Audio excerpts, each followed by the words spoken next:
Good morning बच्चों। Good morning. चलिए गणित शुरू करते हैं। गणित में पहला चैप्टर है आपका संख्या पद्धति। कौन सा चैप्टर है? संख्या से रिलेटेड, जिसको बोलते हैं संख्या पद्धति। संख्या से रिलेटेड आपको क्वेश्चन इसमें मिलेगा। ठीक है, संख्या पहचानना आता है सबको? चलिए चेक करते हैं। 3, 5, 7, 8, 9, 2 ये एक संख्या है। कितने अंकों की संख्या है? 6 अंक। इसमें 6 अंक है। कौन कौन से अंक है? ये है 3। कहीं पर भी रहे ये 3 ही शो करेगा कि कोई चीज़ 3 है। ये क्या दिखाएगा? कोई चीज़ 5 है। ये कोई चीज़ 7 है। ये क्या दिखाएगा?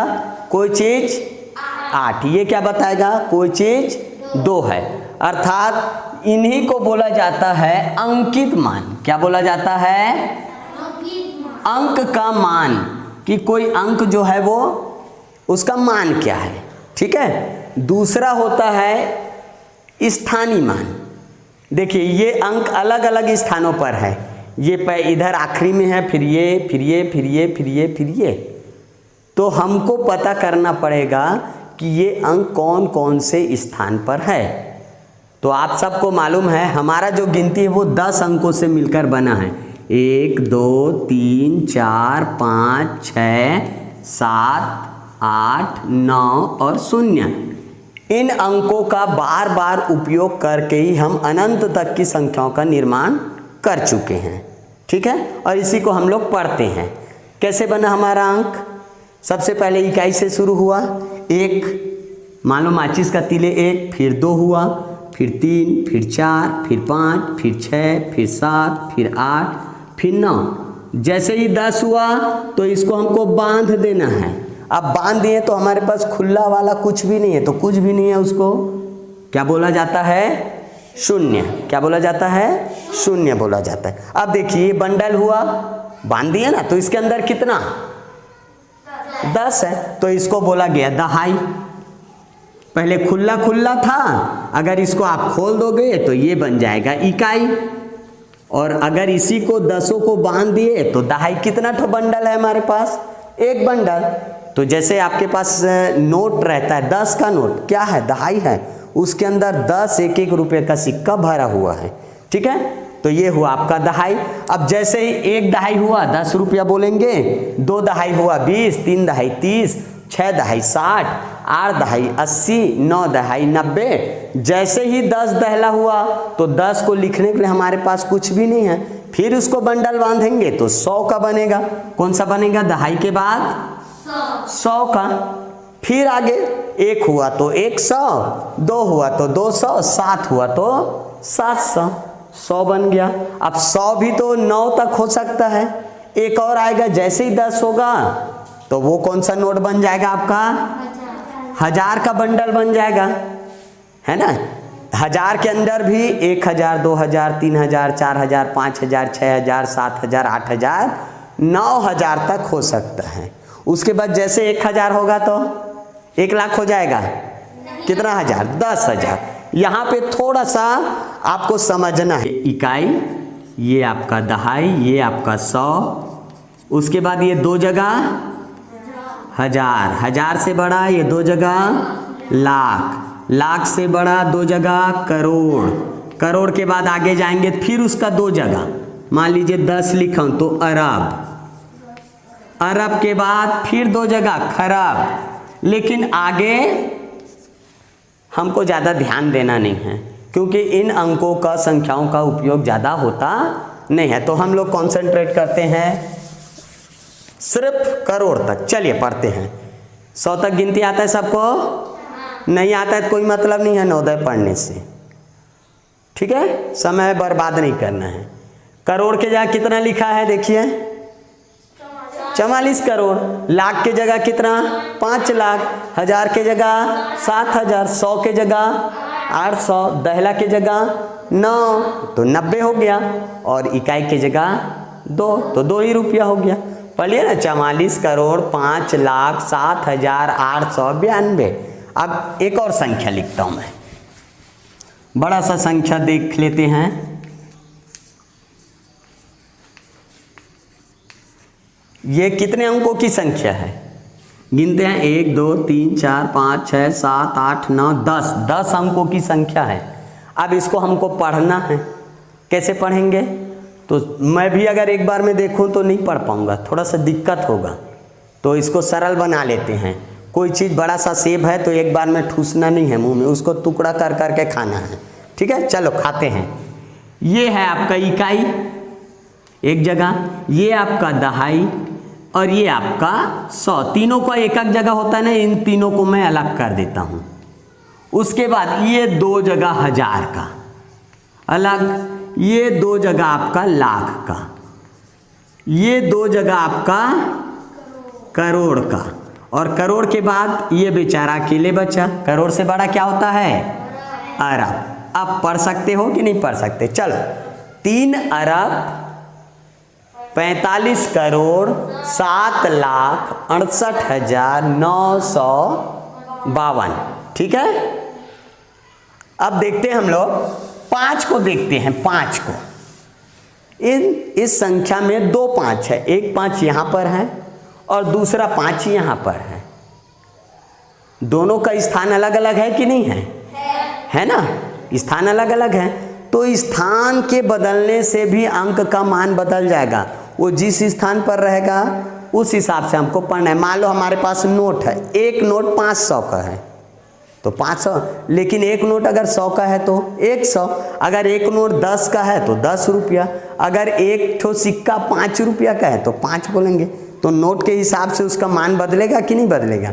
तो वैसे इसका स्थान के हिसाब से देखो 5 पर ध्यान देते। ये 5 कौन से स्थान पे है? 10 का नोट है। कितना थोड़ा 10 का नोट है आपके पास? 5। तो 5 नोट अगर 10-10 रुपया का रहेगा तो कितना पढ़ेंगे इसको? 50। तो इसका मान क्या है? 50 है। इसका मान क्या है? 5 करोड़। कितना है? 5 करोड़। कितना है? 5 करोड़। चलो, लाइट बंद हो गया, होने दो, बैठ जाओ जगह में। चलो पढ़ते हैं। खुला दहला 100, ये 2 हजार, ये 2 लाख और ये 5 जो है वो क्या है? क्या है? करोड़। तो 5 करोड़। इसका स्थानीय मान कितना हो गया? 5 करोड़। कोई दिक्कत है किसी को? स्थानीय मान आया समझ में? इसमें देखते हैं क्या लिखा हूं मैं? 3। ये क्या लिखा हूं? 4। ये क्या लिखा हूं? ये क्या लिखा हूं? ये क्या लिखा हूं? 0। यही अंकित मान है। ठीक है, ये 0 है, ये 5 है, ये 6 है, ये 4 है, ये 3 है। अंकित मान, अंकित मान प्रिंटेड वैल्यू। स्थान का मान ये आपका 50 है। ये कौन सा है? कितना पढ़ोगे? 600। 100 का नोट 6 है तो 600। इसका स्थानीय मान क्या है? 4000। अब इसका स्थानीय मान क्या है बताओ तो? ये दोनों तो 1000 है आपका। कितना पढ़ेंगे? 100 तक गिनती पढ़ते हैं, पहली कक्षा में पढ़े। 30 और 4, 30,000 और 4,000, तो ये 30,000 है भैया, 3,000 नहीं बोलना। ठीक है, कितना हजार है इसका स्थानीय मान? 30,000। ठीक, अब संख्या का निर्माण। मान लो 4 है हमारे पास अंक, 5 है, 0 है, 2 है और 1 है। कितने अंक है? कितने अंक है? 5 अंक। 5 अंकों का हमको एक ठो संख्या बनाना है। ठीक है, ऐसी संख्या बनानी है जो सबसे छोटी हो। कैसे बनाएंगे? 5 अंक का बनाना है तो सबसे छोटी संख्या कौन सी है इसमें से? 1 है कि 0 है? 0 है। सबसे छोटी संख्या कौन सी है? अगर हम 0 को सामने रख दिए, उसके बाद 1 रख दिए, 2 रख दिए, 4 रख दिए और 5 रख दिए, तो ये सबसे छोटी संख्या है जो इन 5 से बने। लेकिन हमको क्या बोला गया है? 5 अंकों की संख्या बनानी है और सामने 0 है, तो इसका कोई मतलब हुआ क्या? नहीं हुआ। अगर मैं यहाँ पे 5 लिखूं तो सिर्फ 1-1 रुपये का 5 सिक्का है। दहला कुछ भी है क्या? 100 कुछ भी है क्या? 1000 कुछ भी है क्या? लाख कुछ भी है क्या? तो कोई चीज़ कुछ भी नहीं है, उसी को तो 0 बोलते हैं। तो यहाँ पे अगर मैं सामने 0 लिख दूँ तो उसका कोई मतलब हुआ क्या? तो हमारा अंक कितने संख्याओं का? ये यहाँ कितने अंक की संख्या है? ये 4 अंकों की, और हमको कितने अंकों की संख्या बनानी थी? 5 अंकों की। तो गड़बड़ हो गया ना कि नहीं हुआ? तो हमको फिर से बनाना पड़ेगा। चलो, इसको शुरू में रख नहीं सकते, तो सबसे छोटी संख्या कौन सी है?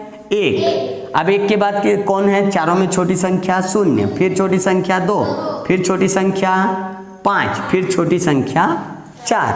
बड़ी संख्या बनानी है तो इसको उल्टा कर देंगे। ये 5 हो गया, 4 हो गया, 2 हो गया, 1 हो गया, 0। अब दिक्कत आता है, इसी में पूछेगा आपको सम संख्या और दूसरा पूछेगा विषम संख्या। गुड। एक पूछेगा सम संख्या और दूसरा क्या पूछेगा? विषम संख्या। तो आप लोगों को सम और विषम संख्या भी मालूम होना चाहिए। चलिए, ये बताओ, 1 से 100 तक गिनती हो चाहे अनंत तक गिनती हो, हमारा गिनती जो है वो 1 से 10 तक की संख्याओं से, अंकों से मिलकर बना है। 1 2 3 4 5 6 7 8 9 और 0। सम संख्या क्या है? एक बार देखते हैं। सम संख्या, सम का मतलब होता है बराबर। ऐसी संख्या जिसको आप 2 लोगों में या 2 स्थानों में बराबर बराबर बांट सको, वो है आपका सम संख्या। इसमें से देखते हैं, अगर मेरे पास एक पेन है तो क्या उसको मैं 2 लोगों में बराबर बराबर बांट सकता हूँ? नहीं बांट सकता। एक ही को मिलेगा, दूसरे को नहीं मिलेगा, तो बराबर कहाँ हुआ? झगड़ा हो जाएगा ना। 2 बराबर बराबर बर्स, तो ये सम संख्या है। और जिसको नहीं बांट पा रहे हैं वो कौन सी संख्या है? विषम संख्या। गणित में इसी को इवन नंबर, सम को, और इसको ऑड नंबर बोला जाता है। चलिए देखते हैं, 3 को बांट सकते हैं क्या? बांट सकते हैं, लेकिन बराबर बराबर नहीं बांट सकते। 1 को 2 मिलेगा, 1 को 3, फिर झगड़ा शुरू हो जाएगा। 4 को बांट सकते हैं, फिर 5 को देखो बराबर नहीं बांट पा रहे हैं। तो इसमें से कौन कौन सी संख्या अंक जो है वो सम है? 2 4 6 8। और ये 0 सम है कि नहीं है? है।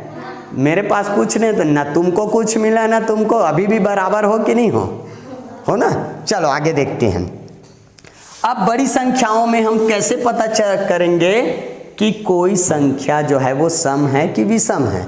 मैं एक अंक संख्या लिख देता हूँ, 5 4 7 1, और इधर लिख देता हूं 6। कितने अंकों की संख्या है ये?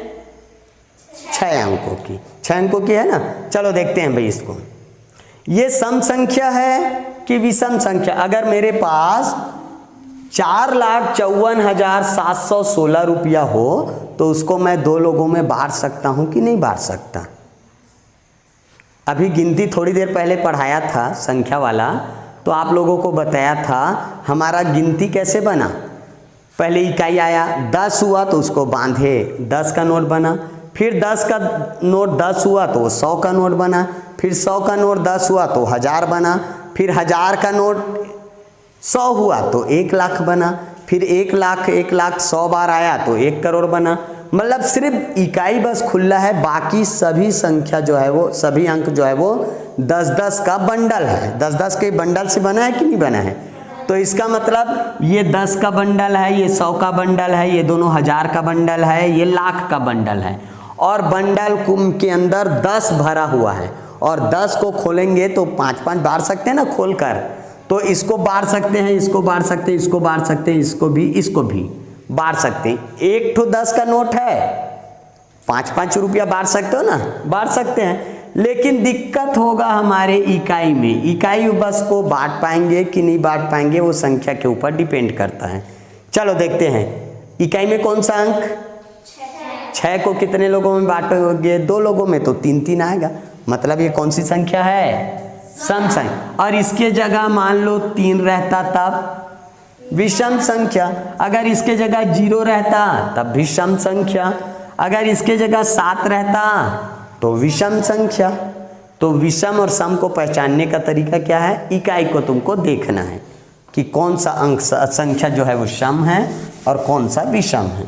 ठीक है, कोई दिक्कत इसमें नहीं है। चलो अब इसी में क्या पूछता है, हर साल पूछता है 5 अंकों की सबसे छोटी सम संख्या बनाओ जो 4, 5, 0, 2 और 1 से बना हो। ये पूछता है कैसे बनाएंगे हम लोग सम संख्या। सबसे छोटी होनी चाहिए और सम भी होनी चाहिए।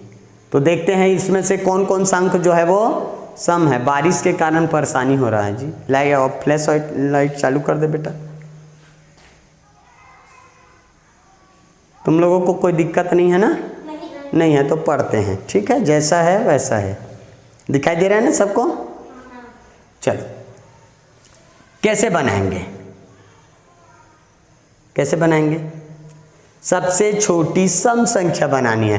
तो पहले चेक करेंगे कौन कौन सा अंक इसमें सम है। ये सम, ये सम, ये सम। तो इन तीनों में से कोई एक अंक जो है वो आखिरी में होना चाहिए, ठीक है। अब देखते हैं हमको छोटी संख्या बनानी है तो बड़े संख्याओं को सामने रखेंगे कि लास्ट में रखेंगे? लास्ट में रखेंगे। तो इसको लास्ट में के लिए बचा देते हैं और बाकी को देखते हैं। सबसे छोटा कौन सा है? 0। लिख नहीं सकते, 1 को लिखेंगे। 1, 0, 2, 5, 4। ये 5 अंकों की सबसे छोटी संख्या है जो 1, 0, 2, 5 और 4 से बना, ठीक है। अगर इसी को बड़ी संख्या बोलेगा तो बड़ी संख्या बना देना है भाई। ये आएगा आखिरी में तो आपका क्या बन जाएगा? 5, 4, 2, 1, 0। ये बन गया, ठीक है। एक होता है प्राकृत संख्या, दूसरा होता है पूर्ण संख्या। पहला प्राकृत संख्या, इसके बारे में भी आप लोगों को थोड़ा सा बता देता हूँ। दूसरा है पूर्ण संख्या। चलो, प्राकृत संख्या क्या है? ऐसी संख्या जो शुरू से है। क्या चीज़ शुरू से है? क्या चीज़ है? गिनती। हमारा गिनती, जब मैं पैदा हुआ तब भी गिनती था, मेरे पिताजी पैदा हुए तब भी गिनती था, उनके पिताजी पैदा हुए तब भी। जैसे पेड़ पौधे, पहाड़ पर्वत सब प्रकृति कहलाते हैं ना, नेचर है, वैसे ये संख्याएं भी नेचर के अंतर्गत है। तो गिनती को ही प्राकृत संख्या बोलेंगे अनंत तक। उसके बाद पूर्ण संख्या, ये संख्या अधूरा था, बाद में इसमें कौन से अंक, कौन सी संख्या का निर्माण हुआ? जैसे 5 है, 5 में 5 कम किए, क्या आया? गिनती में तो शून्य है ही नहीं था, तो बाद में कौन सी संख्या का आविष्कार किया गया? शून्य का। तो अब शून्य इसमें मिल गया, ये पूरा हो गया। 4, 5 अनंत तक। तो प्राकृत संख्या और पूर्ण संख्या के बारे में आपको मालूम रहना चाहिए, ठीक है। कुछ क्वेश्चन कैसे पूछेगा इसमें? प्राकृत संख्या में कैसे क्वेश्चन पूछ सकता है? प्रथम 51, 50 कर देते हैं। चलो, प्रथम 5 संख्या, प्राकृत संख्या का योग बताओ। तो इसको ऑप्शन से आप छाट नहीं सकते भाई, इसको तो आपको बनाना ही पड़ेगा। 1 से 50 तक की संख्या लिखोगे और उसको जोड़ना है। गिनती शुरू कर दो, 1 के बाद 2, 2 के बाद 3, ऐसे करते करते आप कहाँ तक लिखोगे? 50 तक, और उसको जोड़ोगे। नवोदय का टाइम खत्म हो जाएगा ना। तो कैसे निकालोगे इसको? कितने अंक है? कितनी संख्याएं? 50। प्रथम मतलब 1 से शुरू होगा, तो पहले और शुरू आखिरी वाले को आप जोड़ दो, जोड़ी बना देते हैं। तो इधर 50 और इधर 1, 51 हुआ। इस तरफ 49 और इधर 2, ये भी कितना होगा? 51। ये भी कितना? 51। इसका मतलब 51 का कितना जोड़ी बनेगा? कितना जोड़ी बनेगा बताओ? 50 संख्या है, जोड़ी बनाओ तो 25 जोड़ी बनेगा ना। तो एक जोड़ी को जोड़ेंगे तो 51, तो 25 जोड़ी का कितना होगा? गुना करके निकाल लेते हैं। गुना आता है ना। 25 से कम 25, 25 का 5 हासिल 2 और 25 पंचे 125, 2 127, 1275 आएगा। निशान लगा लेना, कोई दिक्कत है? नहीं है। मान लो ये संख्या 50 ना होकर अभी तो जोड़ी बन रहा है 31, प्रथम 31 प्राकृत संख्याओं का जोड़ कितना होगा? आप कैसे करेंगे? इसमें तो जोड़ी नहीं बनना, मत बने, हमको क्या करना? 1 फिर 2, ऐसे अनंत तक जाएंगे, आखिरी 30 आएगा, उसके बाद 31 आएगा, ठीक है। 31 संख्या है, 30 तक मालूम है 15 जोड़ी बने, 15 जोड़ी बनेगा, 2 का जोड़ी बनाएंगे तो जहाँ तक बन रहा है उसी का जोड़ी बना लेते हैं। कितना होगा 31, इधर 29 और इधर 2, 31, तो 15 जोड़ी इधर बना 31 का, और एक ये 16, तो 31 का 16 से गुना कर देंगे, 16 एकम 16, हासिल आया 1, 16 3 48 49, ये बन गया। बिल्कुल सिंपल कैलकुलेशन कर लेना है जोड़ी जोड़ी बना के। कोई दिक्कत है? अगर बोलेगा सम संख्या, प्रथम 10 सम संख्या, प्रथम 10 सम संख्या का जोड़ कितना होगा, तो जोड़ लेंगे। प्रथम 10 सम संख्या 2, 2 के बाद 4, 4 के बाद 6, 6 के बाद 8, 8 के बाद 10, 10 के बाद 12, 12 के बाद 14, 16, 18, हो गया 10, 2 3 4 5 6 7 8 9, ये 10 हुआ। इसको भी जोड़ सकते हो, इसका भी एक सूत्र है तरीके से अगर बनाया जाए तो, लेकिन हमारे पास समय नहीं है, ऐसे सवालों को लिख के भी बना सकते हैं। चलो 2 और 20 को जोड़ो 22, 4 और 18 को जोड़ो 22, ये 22, तो 22 का कितना जोड़ा बनेगा 10 जोड़ा, तो कितना आएगा उत्तर 220। या एक और तरीका है, 10 संख्या है ना, कितना है, गलत जोड़ लिए क्या जी हम लोग, कितना जोड़ी बनेगा 10 है तो 5 ही जोड़ी बनेगा ना, उल्टा कर दिए थे रे तुम लोग, 110। एक और तरीका है, अगर 10 तो संख्या है, 10 सम संख्या, प्रथम 10 सम संख्या, तो 10 का 1 से ज़्यादा से गुना कर दो, कितना आएगा 100। अब विषम संख्या को बोलेगा तो विषम को देख लेते हैं एक बार। आ रहा है समझ में तुम लोगों को कि नहीं आ रहा है? 1 3 5 7 9 11 13 15 17 19, हो गया 10, हो गया। फिर जोड़ लो भाई, ये हुआ आपका 20, और 10 संख्या है तो 10 जोड़ी 5 जोड़ी बनेगा, 5 जोड़ी गुना 20, तो कितना आएगा 100 आएगा। 10 गुना 10 कर लो, ठीक है, 10 है तो 10 से गुना। चलो एक अंक की संख्या देखते हैं। एक अंक मतलब सिर्फ इकाई, इधर भी लिख देता हूं इकाई। कौन सा अंक छोटा है 1, और बड़ा 9, सबसे बड़ा है ना, बड़ा तो इससे 2 भी है 3 भी है, लेकिन सबसे बड़ा कौन है 9। दहाई में 10, दहाई, अगर इकाई के बाद दहाई आ गया तो सबसे छोटा कौन सा है 10, इकाई में कुछ नहीं रहना चाहिए। ये 2 बड़ा है, 2 0, फिर इसको मिटाई देता हूँ जी। ये 3 अंक में छोटा है, ये 4 अंक, ये 4 अंक में बड़ा है, ये 5 अंक में छोटा है, ये 5 अंक में बड़ा, ये 6 अंक में छोटा, और ये 6 अंक में बड़ा। तो सबसे छोटा सबसे बड़ा। लघुत्तम समापवर्त्य, लसा लिख देता हूँ, इंग्लिश में इसको LCM बोला जाता है, और दूसरा है महत्तम समापवर्तक, इसको HCF बोला जाता है, HCF। ठीक है, आपको ध्यान देना। अब ये है क्या चीज़ पहले हमको मालूम होना चाहिए। LCM है क्या, लोवेस्ट कॉमन मल्टीपल।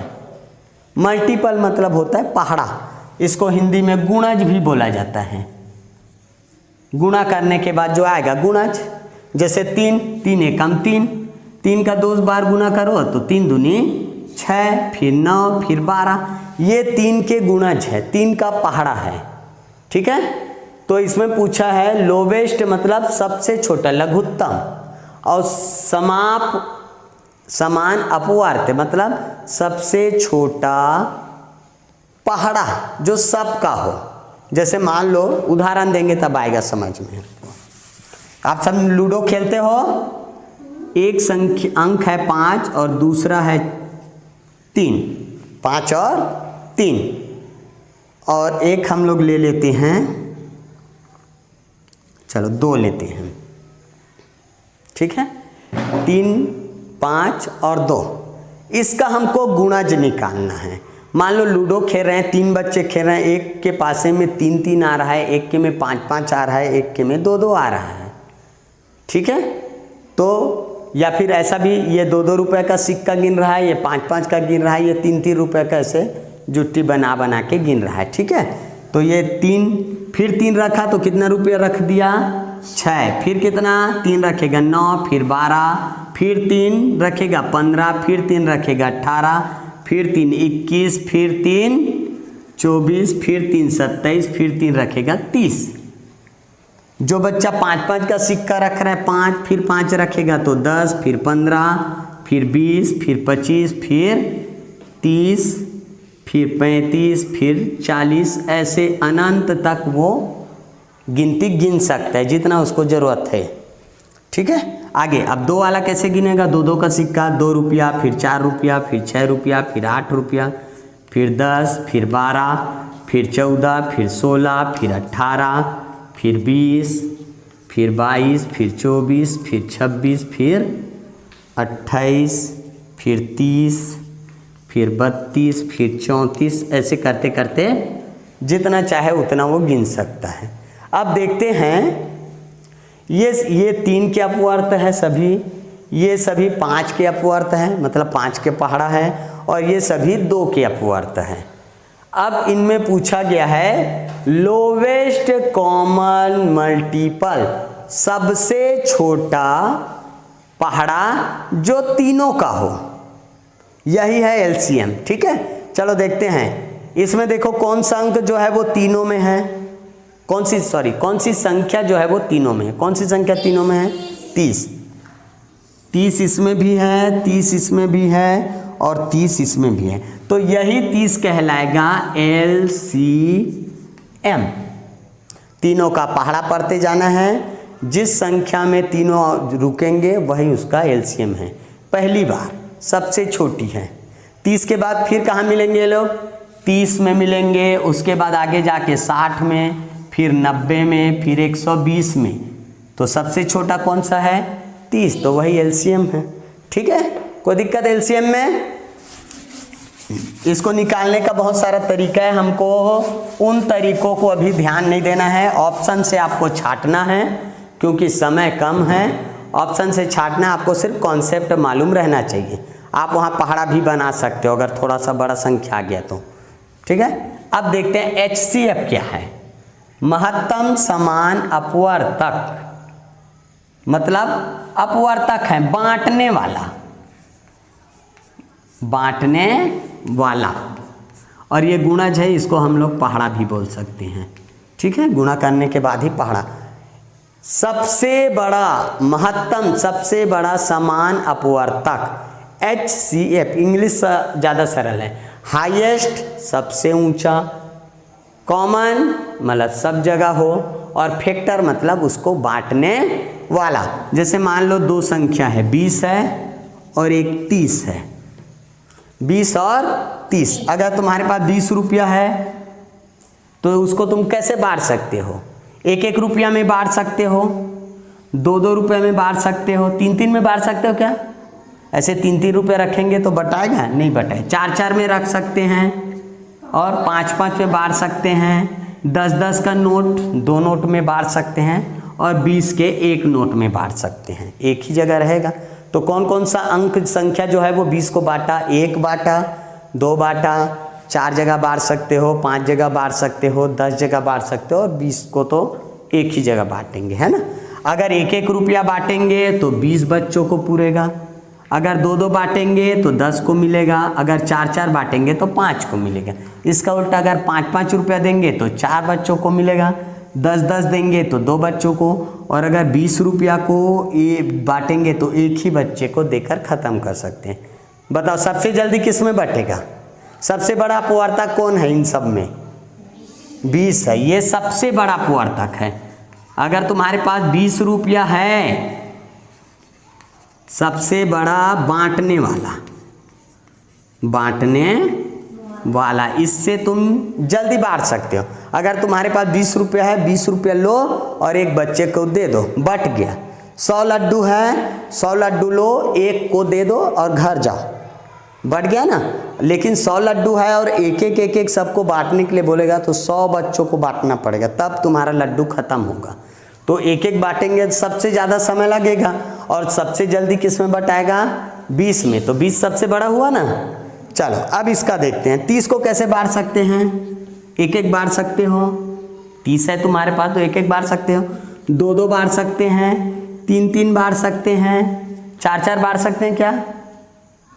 नहीं बांट सकते। 5-5 बांट सकते हैं, 6-6 बांट सकते हैं, 7-7 तो नहीं बांट सकते, 8-8 भी नहीं बांट सकते, 9-9 भी नहीं बांट सकते, 10-10 बांट सकते हैं, 3-3 आएगा, 11-11, 12-12, 13-14, 15-15 बांट सकते हैं। उसके बाद 30-30 बांटेंगे। बताओ सबसे बड़ा बांटने वाला कौन है इनमें? 30 लड्डू लो और एक जगह दे दो, जल्दी बटाएगा।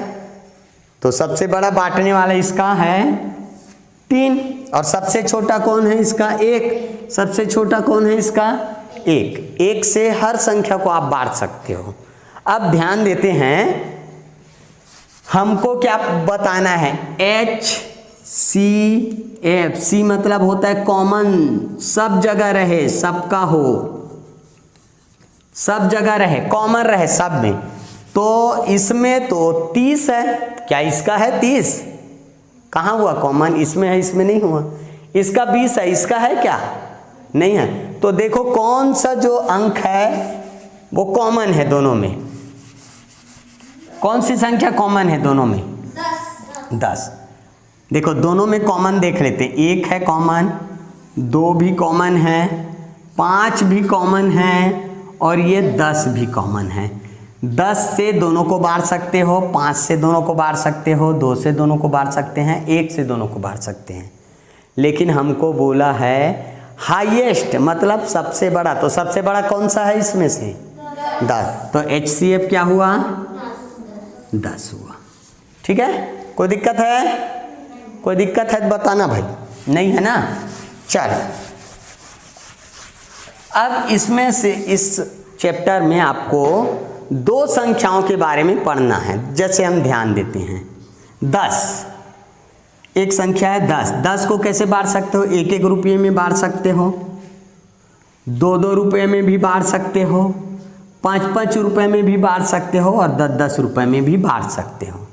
ठीक है, अगर मेरे पास 10 रुपये है तो 10 रुपये लूँ और बांट दूँ। 10 रुपये है तो 5-5 का 2 सिक्का कराऊँ, बांट दूँ। 10 रुपये है 2-2 का चिल्लहर कराऊँ, 2-2 रुपये का सिक्का और बांट सकता हूँ। 10 का है 1 नोट, उसको मैं 1-1 रुपये का सिक्का कराऊँ और बांट दूँ। ऐसे करा सकते हैं ना, बांट सकते हैं। अब देखते हैं, ये 10 हुआ, ये 10 है तो 10 1 से बट रहा है, 1 से बट रहा है, और खुद से भी बट रहा है। देख लो सबसे छोटा कौन सा है? 1, और सबसे बड़ा? अगर ज़्यादा समय तक बांटना है, ज़्यादा लोगों को बांटना है तो 1-1 से बांटो, और जल्दी बांटना है, एकदम कम लोगों को बांटना है, एक ही जने को देना है तो पूरा दे दो। तो 1 और 10 से ये 10 बटा। अब कोई दूसरा संख्या ले लेते हैं, 15। 15 भी किससे बटेगा? 1 से, 3 से, 5 से और 15 से। तीनों चारों से बटा। देखो ये भी 1 से बटा, और 15 है तो 15 से बटा। तो सबसे छोटा 1 और इसका सबसे बड़ा 15, वही संख्या है। अब ले लेते हैं 13 को।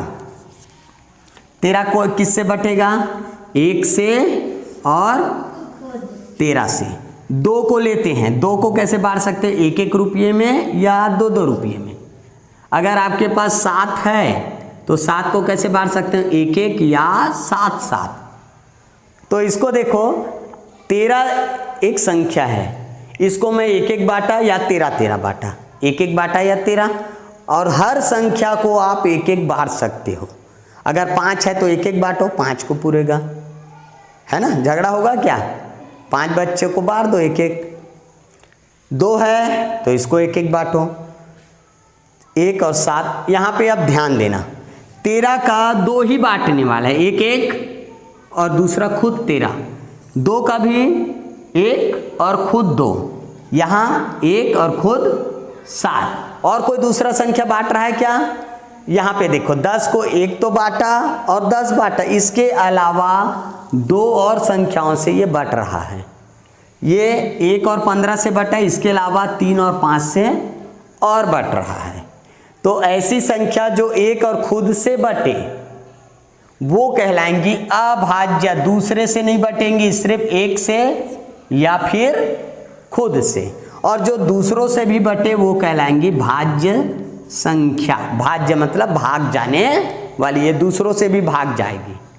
तो भाज्य और अभाज्य। भाज्य समझ में आया, जो दूसरों से भी बटे, और जो ना बटे दूसरों से वो मतलब जो दूसरों के पहाड़े में नहीं आएगा, सिर्फ अपने ही पहाड़े में आएगा। जैसे 5 है, 5 पढ़े हो, पहाड़ा पढ़े हैं तो सिर्फ 5 के पहाड़े में आता है वे, या 1 के पहाड़े में आएगा। 1 2 3 4 5 1 के पहाड़े में आया कि नहीं आया, या 5 के पहाड़े, 5 10, तो 5 के पहाड़े में आया या 1 के पहाड़े में आया। तो ऐसी संख्याओं को कौन सी संख्या बोलेंगे, अभाज्य संख्या।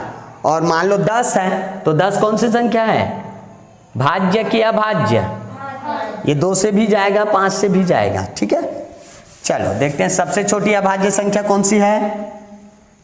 गिनती देख लेते, 1 2 3 4 5, सबसे छोटी अभाज्य संख्या। तो 1 को नहीं लेना है भाई, अगर 1 को देखेंगे तो इसका एक ही ठो भाजक है, 1 से जाएगा, और खुद से बोलेंगे तो ये भी 1 हो गया, तो 2 ठो होना चाहिए ना अलग अलग, ये तो वही है, इसलिए इसको नहीं लिया जाता है। कहाँ से शुरू किया जाता है अभाज्य संख्या को, 2 से। 2 को देखो 1 से जाएगा और 2 से, तो अभाज्य। ये भी 1 से जाएगा और 3 से। ये किससे जाएगा, 1 से 2 से और 4 से, तो बीच में और दूसरे अंक से भी गया ना, तो ये कौन सी संख्या है, भाज्य। सबसे छोटी भाज्य संख्या 4 और सबसे छोटी अभाज्य संख्या जो है वो 2 है। गिनती में आप लोग घर में जाके प्रैक्टिस कर लेना, कौन सी संख्या भाज्य है, कौन सी संख्या अभाज्य है। जो पहाड़े में नहीं आती, पहाड़ा पढ़ते हो, आज तक जिसका नाम नहीं सुने हो पहाड़े में, वो सब अभाज्य संख्या है। जैसे 19, किसी का भी पहाड़ा पढ़ो, 19 के बस पहाड़े में आएगा और किसी के में नहीं आएगा, तो अभाज्य संख्या। ठीक है, एलसीएम एचसीएफ में कोई दिक्कत है, एक आध सवाल देखते हैं। ठीक है, ध्यान देना। 3 घंटी है, पहली घंटी हर 5 मिनट के अंतराल में बजती है। कितने मिनट में, 5 मिनट में पहली घंटी। दूसरी घंटी, ये घंटी लिख देता हूँ जी, दूसरी घंटी 10 मिनट के अंतराल में बजती है, और तीसरी घंटी 15 मिनट के अंतराल में, मतलब 15 मिनट बाद ये बजती है। ये हर 5-5 मिनट बाद टन, ये हर 10-10 मिनट बाद टन, और ये हर 15 मिनट के बाद टन करके आवाज़ करती है। 9 बजे का समय था, सुबह AM लिख देता हूँ। सुबह 9 बजे तीनों घंटियाँ एक समय में टन करके बजी। तो अगले बार तीनों घंटियाँ कितने समय में बजेंगी, इसको आपको बताना है। क्वेश्चन है, चलो बना लेते हैं। 5 के बाद एक कहाँ बजेगी, 10 में, 10 के बाद 15, 15 के बाद 20, 20 के बाद 25, 25 के बाद 30, आगे और बजते रहेगा जीवन भर, जब तक ये घंटी खराब नहीं होगा तब तक ये बजते रहेगा। ये 10 के बाद किस में बजेगा भाई, 20, फिर 30, फिर 40, फिर 50, ऐसे ये भी अनंत तक। ये 15 के बाद 30, 30 के बाद 45, 45 के बाद 60। अब देखो तीनों एक साथ कब बजी, 30 में, मतलब 30 मिनट के बाद तीनों घंटियां एक साथ और बजेंगी। जब अभी घंटी बजा था एक साथ, तो कितने बजे था घड़ी में हमारा, 9 बजा था। अब इसमें 30 मिनट और जोड़ दो तो कितना समय हो जाएगा घड़ी में, 9:30 सुबह। बन गया आपका सवाल, कोई दिक्कत नहीं है ना, ऑप्शन से छाड़ सकते हो। अब HCF का एक आध सवाल देखते हैं। HCF का सवाल, ठीक है, ध्यान दें। HCF मतलब बांटने वाला, हाईएस्ट कॉमन फैक्टर। मान लो हमारे पास 2 बाल्टियां हैं, ये 2 बाल्टियां हैं,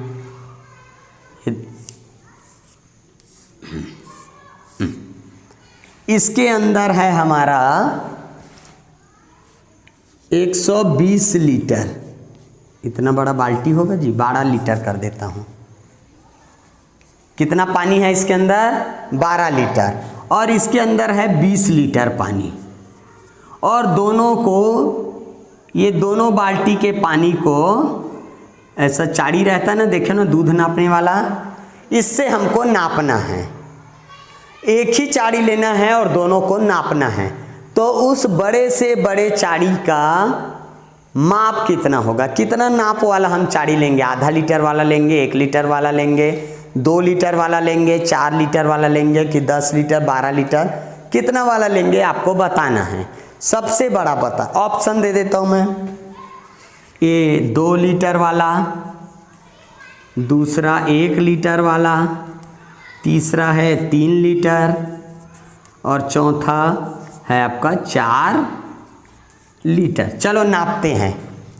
2 से नपा जाएगा, दोनों नपाएगा कि नहीं नपाएगा? 6 बार में नपाएगा, ये 10 बार में, ये उत्तर हो सकता है। 1 लीटर में तो नपाएगा भाई, ये भी उत्तर हो सकता है। 3 लीटर में नपाएगा क्या? ये नपाएगा, लेकिन ये वाला नहीं नाप सकती है ना, नहीं नाप, ये नहीं हो सकता। 4 से नाप सकते हैं क्या? देखो 3 बार में, और ये कितने बार में नपाएगा? 5 बार में, तो इससे भी नाप सकते हैं। तीनों से नाप सकते हैं। तो सबसे बड़ा कौन है, हमको जल्दी नापना है, बड़े से बड़े को बताएं। तो HCF क्या हो गया? 4 हो गया। आपको ऑप्शन में से छाट लेना। अगर 2 ठो अगर हम संख्या लेंगे, जैसे 3 और 5, तो इसका HCF क्या होगा? हमेशा 1 होगा। क्या होगा? हमेशा 1। 2 लेंगे तो, और 2 अगर HCF के बदला LCM निकालने के बोलेगा, 2 अभाज्य संख्याओं का, तो इसका LCM क्या होगा? कहाँ पर मिलेंगे? 3 और 5 15, तो इसका गुणा कर दो, ये इसका LCM, और इन दोनों का LCM HCF क्या होगा? 1 होगा। इस तरह से आएगा। क्वेश्चन कैसे पूछता है? 2 अभाज्य संख्या है A और B, A और B, इसका LCM क्या होगा? क्या होगा LCM इसका? दोनों कौन सी संख्या है? अभाज्य संख्या। हमको मालूम नहीं है दोनों कौन सी संख्या है, लेकिन बोला क्या है? अभाज्य है। यहाँ पर कौन सा संख्या है मालूम नहीं है, यहाँ पर कौन सा संख्या मालूम नहीं, लेकिन दोनों जो है वो अभाज्य, तो उसका LCM क्या होगा? कोई भी अभाज्य संख्या रख लो, ये 2 है, मान लो ये 3 है, तो कहाँ पर मिलेंगे? 6 में। इसका मतलब इन दोनों का गुना करेंगे तो वही इसका LCM होगा। तो इसका LCM क्या होगा? A Guna B। ऑप्शन में रहेगा तो उत्तर लगाना है। ठीक है, A और B 2 अभाज्य संख्या है, इसका HCF क्या होगा? HCF क्या होगा? क्या होगा HCF? कौन सी संख्या दोनों को बांट सकती है? 1। या भाज्य संख्या ना, मान लो हम इसके जगह 2 रख देते हैं, इसके जगह 3 रख देते हैं, तो कौन सी संख्या से ये दोनों बटेंगी? 1 से। हो गया। चलिए, तीसरा है आपका एकिक नियम।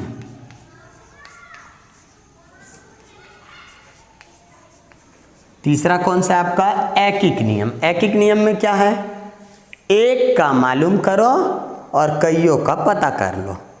एक का जानो, कईयों का पता कर लो। जैसे 4 पेन 20 रुपए का, 4 पेन कितने का? 20। तो 7 पेन कितने का? 7 पेन का आपको बताना है, ऑप्शन से बता लेना। एक पेन का कितना है? 4 पेन 20 रुपए में, तो एक पेन कितने का पड़ा? 5 रुपया। तो 7 पेन कितने का हुआ? 35। व्यवहारिकता है, रोज तुम लोग दुकान जाते हो, है ना, जोड़ घटाना गुना भाग आता है, उससे इसको बना लेना।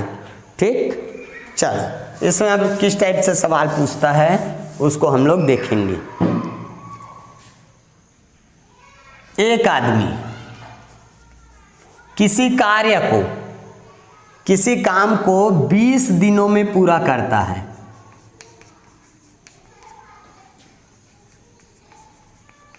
पूरा करेगा भाई, है ना, आधा अधूरा नहीं करेगा। ठीक है, एक आदमी को कोई भी एक काम समझे, मान लो रूम को मैं पोताई करने के लिए दिया हूं, तो पूरा रूम को वो बढ़िया पोताई करके साफ सुथरा करके देगा, तब उसका काम पूरा हुआ। ऐसा नहीं कि बस दरवाजा बस को पोत दिया और घर चला गया। वो काम दिया वो पूरा हुआ क्या? एक काम मतलब कोई काम देंगे वो बिल्कुल पूरा होना चाहिए, तब उसको एक काम। अगर मैं सेप्टिक का टैंक खोदाई करने के लिए दिया तो वो पूरा खोदाई करेगा तब उसका काम पूरा हुआ। तो काम पूरा करना है, तो एक आदमी है उसको मैं काम पे लगाता हूँ, तो कितने दिनों में वो पूरा करता है उस काम को? 20 दिनों में। 20 दिन का समय लगाता है। ठीक है, हमारा स्कूल है, स्कूल को पोताई करने के लिए एक पेंटर बुलाया मैं, तो पूरे स्कूल को पोताई करने में उसको कितने दिनों का समय लगा? 20। तो 20 दिन में स्कूल का पोताई हो जाएगा। लेकिन मान लो दिवाली आ रहा है, कोई ऐसा त्योहार आ रहा है स्कूल का जिसके पहले हमको स्कूल को अच्छे से साफ सुथरा रखना है, पोताई कराना है, तो ऐसी स्थिति में क्या करूँगा? एक आदमी को काम पे लगाऊंगा कि ज़्यादा आदमी को काम पे लगाएं? ज़्यादा। तो अगर मैं इसके स्थान पर 10 आदमी को एक साथ काम पे लगा दूं, बताओ कितने दिनों में हमारा काम पूरा होगा? कितने दिन में हो जाएगा पोताई? कितने दिनों में लगेगा? कितने दिनों में काम पूरा होगा? 2 दिनों में। कैसे? देखो, स्कूल को पोताई करना है, एक मजदूर को अगर काम पे लगाऊं तो 20 दिनों तक काम किया, मतलब 20 आदमी के बराबर वो काम किया। 20 आदमी जितना काम करेंगे उसी के बराबर इसका मेहनत लगा। 20 आदमी के बराबर, तो 20 आदमी को एक साथ काम पे लगाओ, एक ही दिन में काम हो जाएगा। ठीक है, 20 आदमी में काम पूरा होता है। एक आदमी लगाओ तो 20 दिन लगेगा, और 10 आदमी लगाएं तो 20 आदमी का मेहनत होना चाहिए, एक दिन में 10, फिर दूसरे दिन 10, तो 20 आदमी का मेहनत हुआ कि नहीं हुआ? तो कितने दिनों में काम पूरा हो जाएगा? मान लो 2 आदमी को काम पे लगाए तो टोटल कितने आदमी का मेहनत लगेगा? 20 आदमी का। तो 2 आदमी को यदि लगाए तो कितना समय लगेगा? 10 दिन। 10 दिन लगेगा ना। अगर इसके स्थान पर मैं 20 आदमी को एक साथ काम पे लगा दूं तो हमारा काम जल्दी होगा कि देरी से होगा? बहुत जल्दी होगा। 20 आदमी के मेहनत में ये काम पूरा होता है ना। तो कितने दिनों में हो जाएगा? एक दिन में। अगर इसके स्थान पर मैं 40 आदमी को काम पर लगा दूं तो आधे दिन में काम पूरा हो जाएगा। देखो, मेहनत उतना ही लग रहा है 20 आदमी का। अब 20 आदमी तुम्हारे ऊपर है और मजदूरों के ऊपर है कि तुमको कितने मजदूर मिलते हैं और तुम कितने मजदूर को काम पे लगा सकते। 2 आदमी या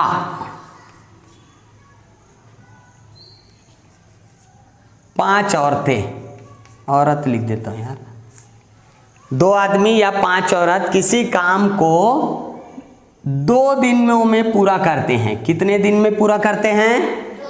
एक काम, मतलब वो काम पूरा होना चाहिए, आधा अधूरा नहीं होना चाहिए। 2 आदमी या 5 औरत, यदि इनको हम काम पर लगाएं तो उस काम को लोग कितने दिन में पूरा कर लेते हैं? 2 दिन में। अब हमको काम कराना है, गांव में खोजे, है ना, तो 2 आदमी का जरूरत था, काम हमारा 2 दिन में हो जाता, नहीं मिले। या औरतों को खोजे, 5 औरतें मिल जाए, वो भी नहीं मिली, वो भी 2 दिन में पूरा कर लेती। हमको कैसा मिला? 2 आदमी कर देता हूँ और 5 औरतें रहने दो। ठीक है, चलो अब बताओ कितने दिनों का समय लगेगा? 2 ही दिन लगेगा। कितने दिनों में काम पूरा हो जाएगा? 1 दिन में। कितने दिन में काम पूरा हो जाएगा? 1 दिन में। कैसे होगा? देखो, अगर हम सिर्फ आदमी को लगाए तो 2 आदमी 2 दिन तक काम करते, मतलब 4 आदमी का मेहनत लगता है ना उस काम को पूरा करने में। 4 आदमी का मेहनत लगा, इधर लिख देता हूँ मेहनत, 4 आदमी का मेहनत लगा। अगर औरतों को लगाते तो 10 औरतों का मेहनत लगता, 10 औरतों का मेहनत लगता। ठीक है, लेकिन हमको 2 आदमी और साथ में 5 औरतें काम पर मिल गई तो दोनों को लगा दिए। इसका मतलब 2 आदमी और 5 औरत एक बराबर काम करते हैं ना। इसका मतलब 2 आदमी और ये भी 2 आदमी बराबर काम करेंगे, तो इसको काट के हम कितना आदमी लिख देते हैं? 2 आदमी। तो 2 और 2 कितने आदमी हो गए? 4। और 4 आदमी का मेहनत लगा है कि नहीं लगा है? तो एक ही दिन में हो जाएगा। एक दिन में हो जाएगा। ठीक है, हम चाहे तो आदमी को औरत बना दो और औरत का आदमी बना दो। देखो 5 औरत, यहाँ पे लिखा है ना 2 आदमी और 5 औरतों का मेहनत एक बराबर है, तो 5 औरत और ये 2 आदमी, तो ये 2 आदमी को हम 5 औरत के बराबर मेहनत मान सकते हैं कि नहीं मान सकते?